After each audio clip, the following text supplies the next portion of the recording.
Salutare și bine ați revenit la mine pe canal. Ștefan este numele meu. Acesta este primul video după foarte mult timp de absență. Dacă veți dori, voi face și un video dedicat în care voi explica motivele pentru care am absentat de pe YouTube. Și eu zic să dăm drumul. Despre ce va fi videoul de astăzi, m-am gândit să fac o nouă serie.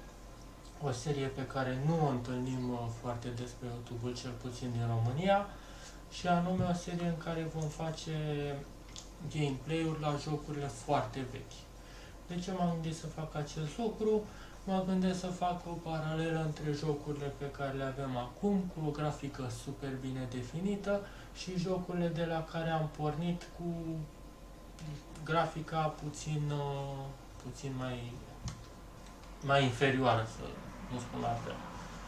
Așa că pentru astăzi m-am gândit să facem un gameplay scurt de Quake 2, un joc pe care eu în copilăria mea l-am jucat foarte multe ore la internet cafe și de care mă despărțeam foarte greu la sfârșitul zilei, ca să mă exprim așa. Bun, haideți să începem. Voi alege nivelul cel mai greu, bineînțeles. Nu știu dacă voi mai putea face față acestui nivel, dar haideți să încercăm. După cum puteți vedea, grafica nu este cea mai bine pusă la punct. Fiecare element este din ce în ce mai pixelat, dar farmecul înainte consta în povestea jocului și nu neapărat în grafica. Aceasta este baza, de unde va trebui să plecăm la vânătoare.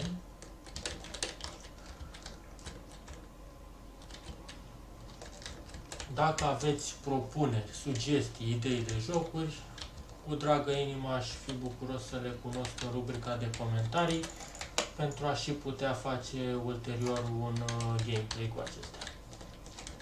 Acum sper să nu mor în primul minut de joc, pentru că nu am mai jucat de foarte mult timp acest joc și nu știu cum să-l abordez momentan. Înainte eram foarte bun jucător, dar acum se pare că trecerea timpului și-a spus cuvântul. Pac! Fugi! Șezi.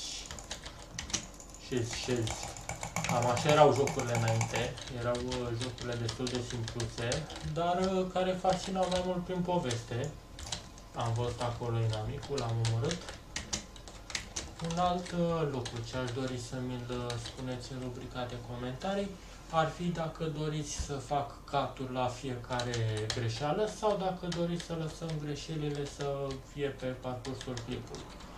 De ce spun asta? Eu nu l-aș considera că ar fi ok să las și greșelile, pentru că așa s-ar putea vedea exact emoția din timpul jocului, exact cum l-am parcurs în fază inițială, pentru că eu dacă fac acum un cut și consider că am greșit ceva, va trebui să reiau nivelul și poate reiau cu altă emoție și nu cea pe care o retrăiesc în clipa de față, pentru că eu acum, în timpul în care joc acest joc foarte vechi, îmi aduc aminte de mai multe întâmplări din copilăria mea legată de acest joc și cumva consider că e mult mai autentică trăirea în mod direct decât dacă fac cut-uri. Acum depinde de voi dacă vreți să vedeți și micile mele greșeli sau dacă doriți să rămână un gameplay fluent.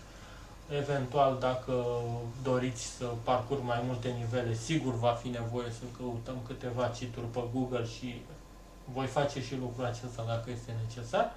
Și să-mi spuneți dacă doriți și partea a doua sau să schimbăm tipul de joc, din shooter în altceva.